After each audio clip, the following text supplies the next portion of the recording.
Recuerdan que hace unos días dimos un tema titulado Si no tienes nada que hacer es porque no has prestado suficiente atención.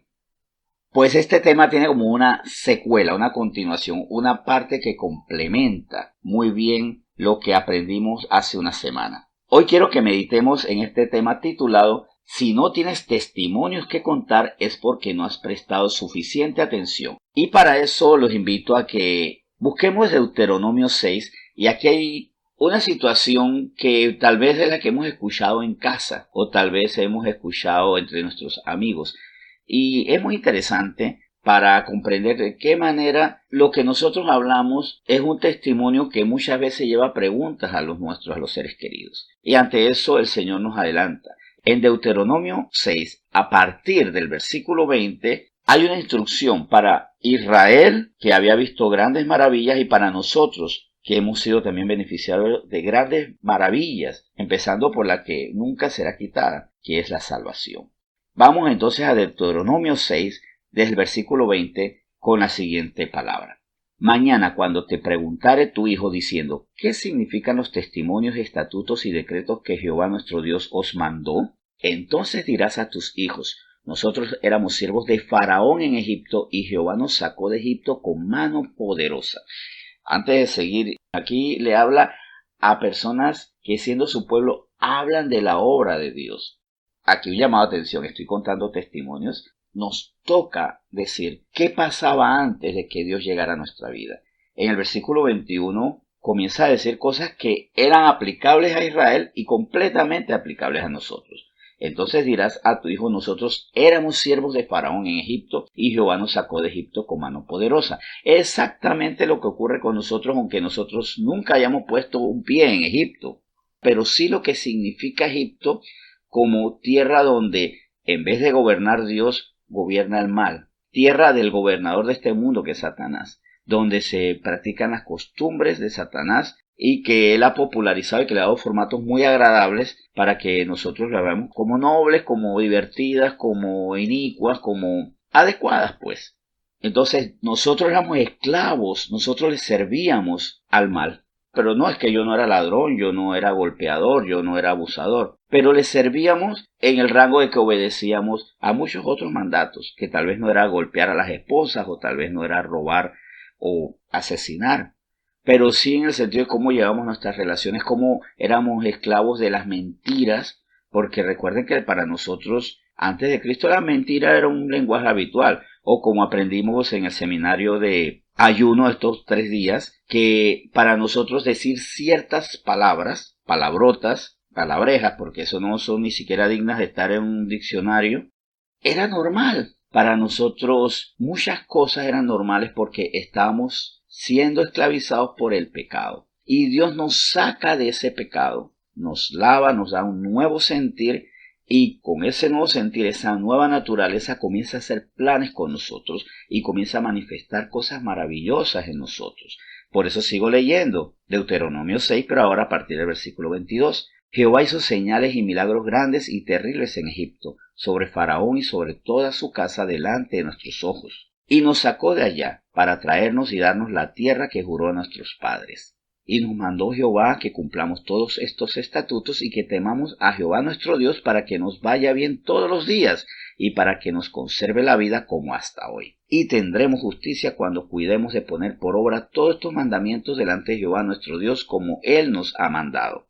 Vemos que esto es lo que Dios hizo, lo que Dios hace y lo que Dios seguirá haciendo. O sea, en los testimonios yo normalmente hablo de lo que ya ocurrió, de lo que está haciendo ahora y lo que yo sé por fe que Él hará. Qué bonito tener hijos que nos pregunten a nosotros, papá, mamá, ¿qué significa eso que tanto cuenta? Pero para que eso ocurra y que nosotros podamos llevarlo a ellos a comprender más la naturaleza de Dios, su poder y lo que Él decide hacer con nosotros, tenemos que hablar. Si no tenemos testimonios que contar es porque no hemos prestado suficiente atención a lo que hablamos o porque no hemos prestado suficiente atención a lo que Él ha hecho y por eso no lo decimos. Entonces hay cosas que yo no las cuento no porque no hayan pasado, sino porque no las tengo presente en mi memoria. O tal vez me he limitado tanto a las preocupaciones o a los afanes, a mis esfuerzos cotidianos, que se me olvida lo que Dios hace. Es más, muchas veces pierdo hasta la sensibilidad de lo sobrenatural porque estoy demasiado apegado a lo natural. Y hay muchas formas de que nosotros podemos perder la mirada de lo sobrenatural conociendo lo de Dios. Les cuento esto, no es que tenga que ver precisamente con el tema, pero sí con la visión de cómo teniendo la Biblia delante de nuestros ojos y el conocimiento de Dios, nosotros podemos estar apegados a lo terrenal. Y es porque estoy haciendo una lectura de un libro llamado Teología de la Liberación, perspectiva de Gustavo Gutiérrez, el fundador de la Teología de la Liberación, y veo que en esta teología se centra tanto al hombre en la liberación de la pobreza, de lo que es en la tierra, o sea, lo ponen tanto a pensar en los tesoros en la tierra que no han poseído y en los que deben poseer, que lo que menos existe ahí es la doctrina de salvación, vida eterna. Y se apega tanto a la tierra que tiene poca mirada en el cielo. Imagínense, teólogos que examinan la Biblia pero con visión en la tierra, por los afanes de las injusticias. Y yo comprendo de repente este movimiento que fue abrazado por sacerdotes católicos y pastores evangélicos, se agobió tanto por las injusticias que había en América que perdieron la visión de lo que Dios podía hacer en el cielo para América también. Entonces dejamos que el afán nos arranque la visión de lo sobrenatural. Y por eso a veces no vemos testimonio. Además, este libro es una queja bastante fuerte al hombre y no glorifica debidamente a Dios. Así puede ser nuestra vida cuando está repleta de afanes. Y sobre todo porque aquí, si hay algo que yo sé, me consta, es que aquí hay bastantes guerreros. Gente que ha luchado y que se ha levantado para hacer lo que deben hacer, que es sostener a su familia, para poder llevarlos a la escuela a los hijos, para no mendigar. O sea, tenemos una iglesia aquí de gente que yo sé que pelea, que ha luchado.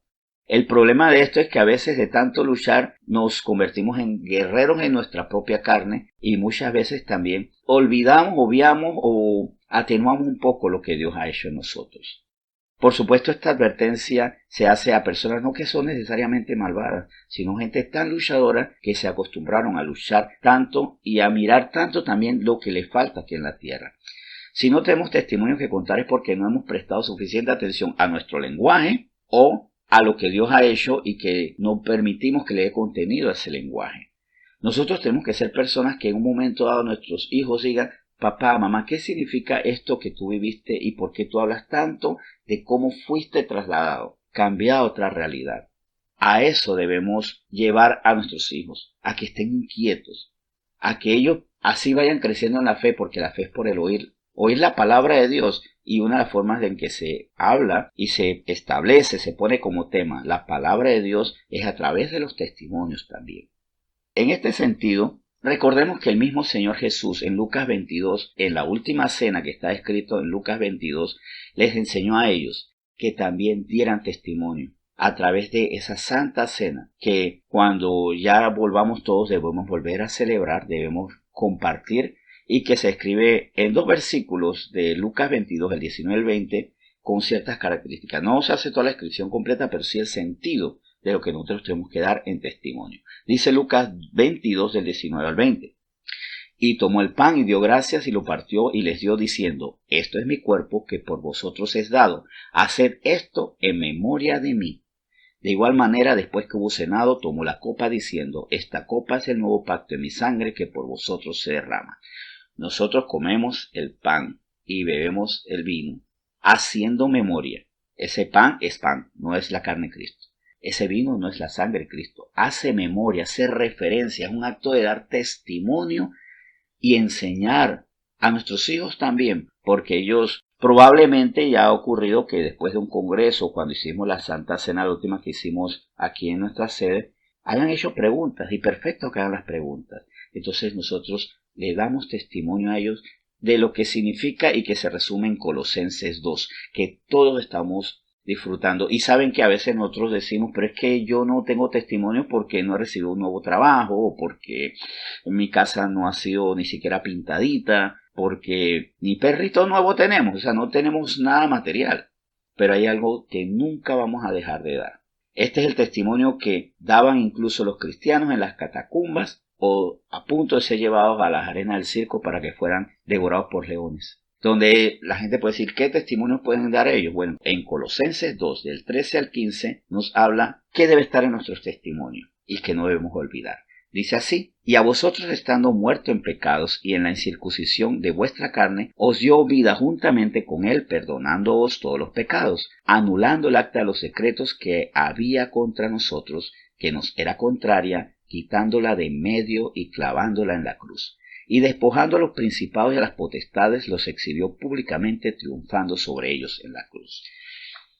El solo hecho de la salvación es para que nunca dejemos de dar testimonio. Y hasta en esa visión de lo que Él hizo, nosotros podemos ver humildad o no. Una vez yo vi la señal que algo estaba pasando en un gran predicador, porque él contaba como testimonio que él quería ir a Israel y que le decía al Señor, y así lo dijo con mucha gracia, hasta con una seguridad que no era humilde, que él le dijo: Señor, yo quiero que usted me dé el dinero para ir para allá. Yo quiero ver esa bendición y no me recuerde, porque yo te fui salvo. Sí, soy salvo, pero eso no me basta. Deme el dinero. En ese tono había un menosprecio a que había sido salvo.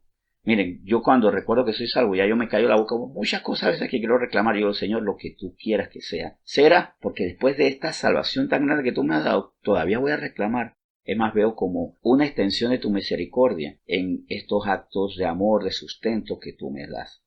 Bueno, al final de cuentas, este gran predicador dejó de serlo y terminó metido en la neurolingüística y neurociencia y otras cosas que no eran el evangelio. Y no por desacreditar lo que estaba haciendo, pero no estaba anunciando la palabra de Dios y se había olvidado de la palabra de Dios, buscando otras fórmulas humanas para el desarrollo de las personas, buscando fórmulas humanas en desarrollo y no la palabra de Dios perfecta para tratar de ayudar a la gente. Pero en esa soberbia manifestó que al menospreciar lo que Dios había hecho, podía también olvidarse fácilmente de él. Entonces, en ese sentido, tenemos muchas cosas por dar testimonio. Y aunque la higuera no florezca, yo daré gracias al Señor que me salvó. Aunque me sean quitadas la huella de la majada, yo daré gracias al Señor que me salvó y que tiene muchas cosas para mí. Aunque no haya producto en la tierra ahora mismo, Señor, yo te seguiré dando gracias por lo que tú hiciste, por lo que haces y por lo que harás, y porque tendremos justicia cuando cuidemos de poner por obra todos estos mandamientos delante de Jehová nuestro Dios, como Él nos ha mandado. Vamos a orar. Señor, muchas gracias por este tiempo donde tú nos recuerdas que para ti es muy importante que demos testimonio. No porque tú seas un egocéntrico y vanidoso, porque no lo eres, no es porque tú estás esperando el aplauso así como estrella del hip hop buscando un Grammy o un premio, no es porque tú estás esperando que nosotros te reconozcamos, sino porque nosotros necesitamos reconocerte y para que nuestros hijos conozcan, porque tal vez nuestros hijos no conocen suficiente, porque hemos cerrado nuestros labios y solamente escuchan de nosotros mandamientos, pero no el testimonio. El mandamiento, claro que es necesario, pero también el testimonio para alentar, para que nuestros hijos vean la fidelidad de Dios, para que nuestro pueblo alrededor también vea que tú eres un Padre presente, cuidadoso, y no solamente un dictador que manda, porque a veces hasta así vemos a Dios, porque nos lo ha mostrado mal. Nosotros somos heraldos, nosotros somos los que anunciamos, y lo hacemos de forma correcta cuando damos testimonio de tu obra. Y si no hemos dado testimonio es porque no hemos prestado suficiente atención a lo que Él ha hecho, a lo que sigue haciendo, tal vez hasta esas pequeñas manifestaciones diarias de alguien que nos protege, de el buen consejo inesperado que llega a nuestra vida por alguien, por algo que nos enseña a ser fuertes, o porque tal vez no hemos prestado atención a nuestros contenidos. ¿Qué estamos descuidando, Señor? Ayúdanos en esto, para que no sea por descuido nuestro, por no prestar suficiente atención, que no tengamos hijos que pregunten ¿qué ha hecho el Señor? Porque tú quieres que nosotros hablemos para que los hijos estén curiosos, nuestros hijos espirituales también. ¿Qué has hecho, Señor? Porque yo lo quiero conocer. Por eso hoy, Señor, te damos gracias por este tema y gracias por pedirnos con esto, ponernos delante de nosotros, que abramos la boca, que expresemos con doctrina, claro, por supuesto, de dónde fuimos trasladados a nuestros hijos, a los nuestros. Que ellos hagan preguntas. Señor, que nosotros no seamos los que neguemos la oportunidad de que ellos conozcan. Por eso hoy te bendecimos y te damos gracias por este tema en nombre de Jesús. Amén.